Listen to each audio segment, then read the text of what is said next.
I used to think cheating meant crossing a physical line.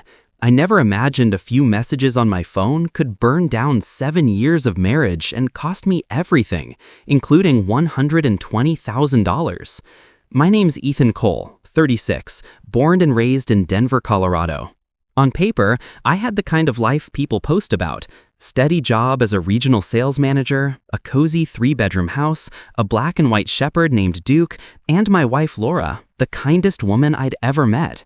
We met at a friend's barbecue, and within 6 months we were inseparable. Laura wasn't flashy. She was calm, dependable, the sort of woman who made chaos look like order. We built a rhythm: morning coffee together, Sunday hikes, movie nights on Fridays. But somewhere between promotions, bills, and routines, that rhythm dulled into background noise. She still smiled at me, but sometimes it felt like we were both smiling out of habit. One Tuesday night last winter, after she fell asleep beside me, I lay there staring at the ceiling. My phone screen glowed on the nightstand. I wasn't looking for trouble. At least that's what I told myself when I downloaded Tinder. It felt harmless, like scrolling through strangers just to prove I still existed outside my marriage. A few swipes later, I matched with Sierra J, 30, red hair, photographer, coffee over cocktails in her bio. The first message was innocent. Sierra: sales manager, huh? So you sell dreams or numbers? Me: mostly stress, but sometimes numbers. She laughed, or at least sent a laughing emoji, and something inside me sparked. Her replies were quick, witty, filled with the kind of attention I hadn't felt in years. For the first time in months, I wasn't invisible. It started as lunchtime texts, then stretched into late-night chats. She'd tell me about her shoots, I'd complain about my boss. It was intoxicating: the secrecy, the dopamine hit every time my phone buzzed. I told myself, everyone flirts online, it's not real. But one night she asked, "Are you happy, Ethan?" The question froze me. I typed yes, deleted it, typed sometimes, deleted that too. I finally sent nothing. Weeks passed. The messages got bolder. Compliments turned into confessions. I sent her a photo once, nothing explicit, but intimate enough to mean something. Every time I deleted the chat, I'd reinstall the app the next day, chasing the same spark. Then came the night everything cracked. Laura was folding laundry while I showered. I'd left my phone charging on the dresser. Sierra's name popped up with a preview that read, "Wish I was the one in your bed tonight." When I came out, Laura was sitting on the edge of the bed, phone in hand, eyes red but dry. "Who's Sierra?" she asked. My stomach collapsed. I tried to explain. It's nothing serious, just messages. I was bored. But the words sounded cheap, smaller than her silence. She stood, placed the phone on the nightstand, and said quietly, "Pack a bag, Ethan." No shouting, no tears, just finality. I packed whatever I could fit into a duffel and left. Duke followed me to the door, whining, until she called him back. I checked into a budget motel off Colfax Avenue, still convincing myself this was temporary, that she'd calm down.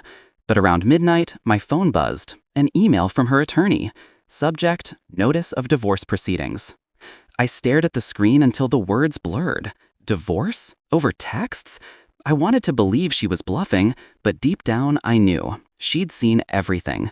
Screenshots, timestamps, maybe even the picture I sent. I didn't sleep that night. I sat there with a can of gas station beer, replaying every conversation, every choice that led here. By morning, the guilt had settled like smoke in my chest. I picked up my phone out of reflex, and another message blinked in. Sierra: "Hey, are you okay?" I couldn't even look at her name. I blocked her and tossed the phone onto the bed. For the first time, the silence felt earned.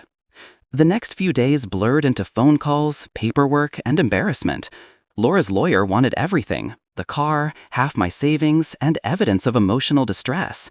My own attorney told me straight, "Those messages count as infidelity under Colorado's fault clause. You're looking at a heavy settlement." I laughed, half hysterical, half broken. "It was just texts," I said. He shrugged. "The court doesn't see it that way, Ethan. Digital affairs leave digital trails." That line stuck with me. Digital affairs leave digital trails. At work, people whispered. A friend in HR pulled me aside and said someone had seen screenshots floating around. Laura must have shown a few mutual friends. The humiliation was worse than the fear of losing money. Every buzz of my phone felt like another judgment. One evening, I drove back to our house just to sit across the street. Through the window, I saw Laura moving around, calm, deliberate, like she'd already started a new chapter. I realized I'd become a ghost in my own life. One careless swipe had erased me. I started writing everything down in a notebook, every conversation, every mistake, maybe to convince myself there'd been a reason. But the truth was simpler. I'd traded loyalty for validation, love for attention, a marriage for a dopamine hit. That's the part they don't show you in those harmless little dating app ads. The aftermath, the quiet motel rooms, the lawyer bills, the dog you'll never walk again. When Laura's attorney called with the settlement number, I almost laughed. $120,000. Half my savings, most of my pride. But the money wasn't the real punishment.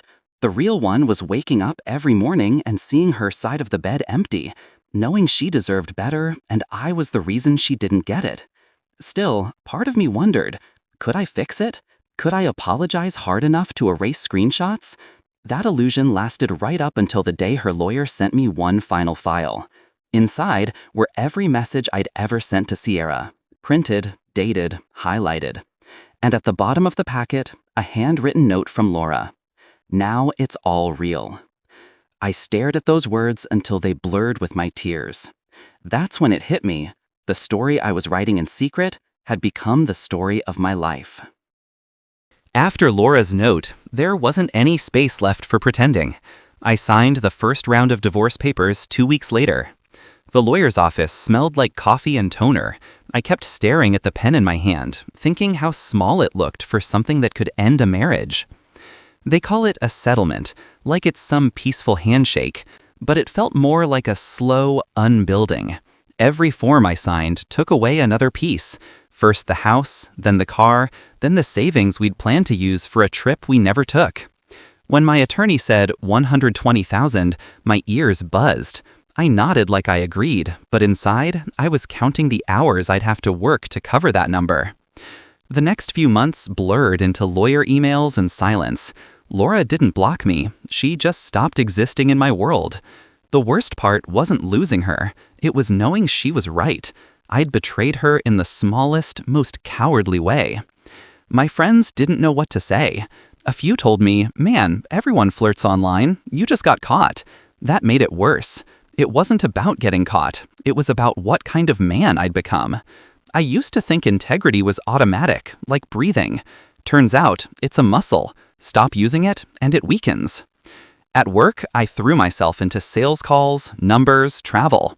The company gave me a new region, Texas mostly, and the flights kept me away from the places that hurt.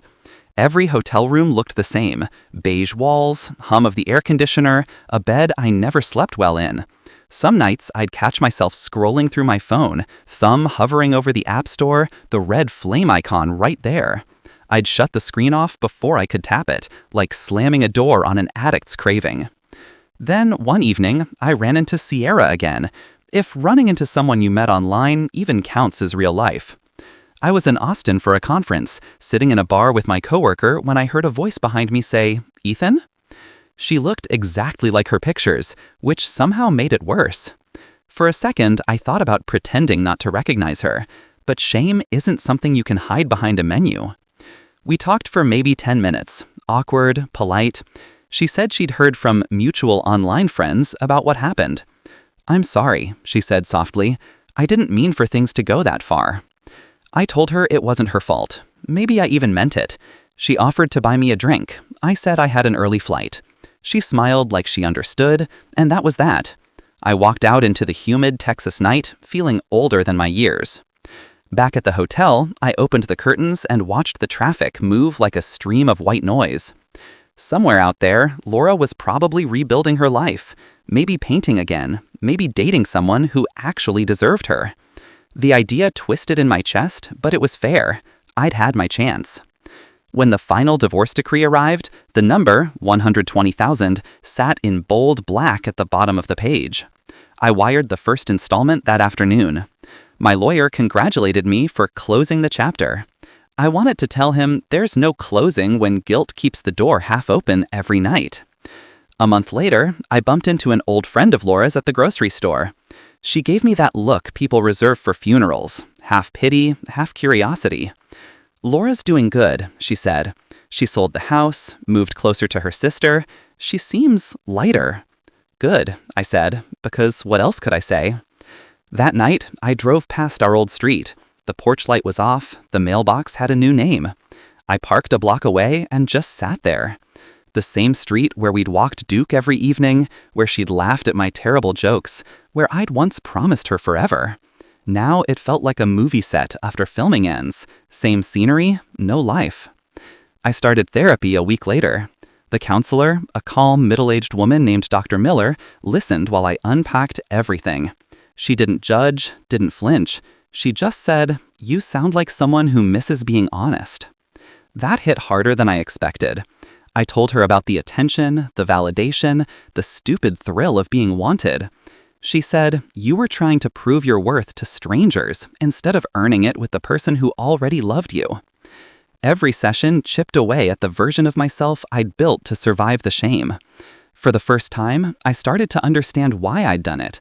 Not because I stopped loving Laura, but because I stopped loving who I was around her. I'd let routine replace connection, and instead of fixing it, I'd looked for shortcuts. Still, understanding doesn't undo damage. Money left my account in neat installments, guilt stayed like a stain.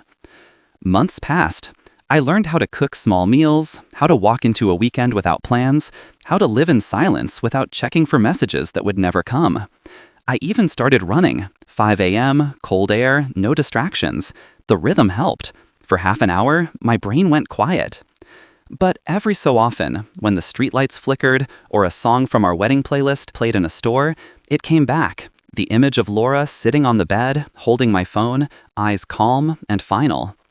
The thing about mistakes is they don't scream, they echo. I thought paying $120,000 would settle the debt.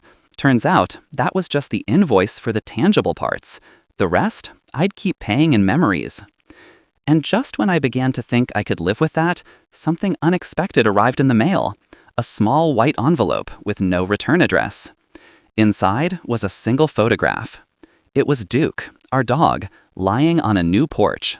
Underneath, in Laura's handwriting, "He still waits by the door sometimes." I stared at it for a long time, heart pounding, the world suddenly too quiet. It wasn't anger or hope I felt. It was something else. A question I didn't yet have the courage to answer. What I found next changed everything. See, after I confronted her about those Tinder messages, she swore it was just casual chatting, that she never met anyone, that I was overreacting. But deep down, I knew it was more than that. You can tell when someone's lying. It's in the way their eyes dart around, like they're searching for the truth that doesn't exist. I spent that night on the couch replaying everything. Every "I love you," every late night smile, every "I'll be home soon." It was all echoing like static noise in my head. I wanted to believe her, but the pieces didn't fit anymore. 2 days later, I found the receipts. Actual receipts. Hotel bookings under her name, dinner reservations for 2, even an Uber log from her phone to a downtown address. I stared at those numbers until they blurred. My hands were shaking so badly I had to sit down. That's when it hit me. I wasn't paranoid. I was betrayed. I didn't explode. I didn't scream. I just went quiet. Because when the person you love lies to your face, silence is louder than any argument. For the next few weeks, we barely spoke. I started documenting everything. Screenshots, call logs, emails. My lawyer friend told me, "If you're serious about ending it, do it clean. No revenge, no drama, just truth." So I did. The day I filed for divorce, she looked at me like I had burned down her whole world. But what she didn't realize was, she lit the match first. The courtroom months later was cold, not just in temperature, but in spirit. 2 years of marriage came down to signatures and legal jargon. I sat there watching her pretend to cry, the same woman who once laughed in my arms, now playing the victim in front of strangers. Her lawyer tried to spin the narrative. "Your Honor, my client was emotionally neglected. She sought comfort online. There was no physical affair." I almost laughed. Comfort. Comfort doesn't cost hotel bills. Comfort doesn't lie about business trips. Comfort doesn't delete messages at 2 a.m. My attorney stood up, calm and precise. We have digital evidence, financial records, and witness statements. This wasn't emotional comfort, Your Honor. It was infidelity. And then, I'll never forget, the judge looked right at her and said, "Mrs. Collins, actions have consequences." When the gavel came down, the verdict was clear. She'd owe me $120,000 in settlement. It wasn't about the money. Honestly, that number meant nothing compared to the nights I spent awake questioning my worth. But as I walked out of that courtroom, I felt something I hadn't in months. Peace. That night, I sat in my empty apartment, scrolling through old pictures. Us at the beach, laughing, her in my hoodie, drinking coffee, and it hit me how quickly love can rot when respect dies. A few days later, she texted me, "Can we talk?" I stared at that message for a long time. My heart wanted closure, but my mind whispered, "You already have it." I didn't reply. I deleted her number, blocked her on everything. I wasn't running from her. I was protecting myself from the man I became while loving her. Anxious, doubtful, broken. Months passed. I started going to the gym again. I reconnected with friends I had ignored for her. I even started sleeping better. Healing isn't pretty. It's quiet, awkward, sometimes lonely, but it's real. One morning, while walking to get coffee, a stranger held the door for me. She smiled, not in a flirty way, just a kind, human way. And for the first time, I smiled back without forcing it. It wasn't a new beginning. It was just peace. Now, looking back, I don't see that divorce as a failure. I see it as freedom. From lies, from self-doubt, from pretending everything was fine when it wasn't. They say love is about forgiveness. Maybe that's true. But I've learned forgiveness isn't about letting the other person off the hook. It's about letting yourself move on. And that's what I did. So yeah, my wife's Tinder affair led to a $120,000 divorce settlement. But the real win wasn't the money. It was walking away with my self-respect intact. If you've ever been cheated on, you know that kind of pain doesn't disappear overnight. But one day, you wake up, look in the mirror, and realize you survived it. And surviving, that's its own kind of victory.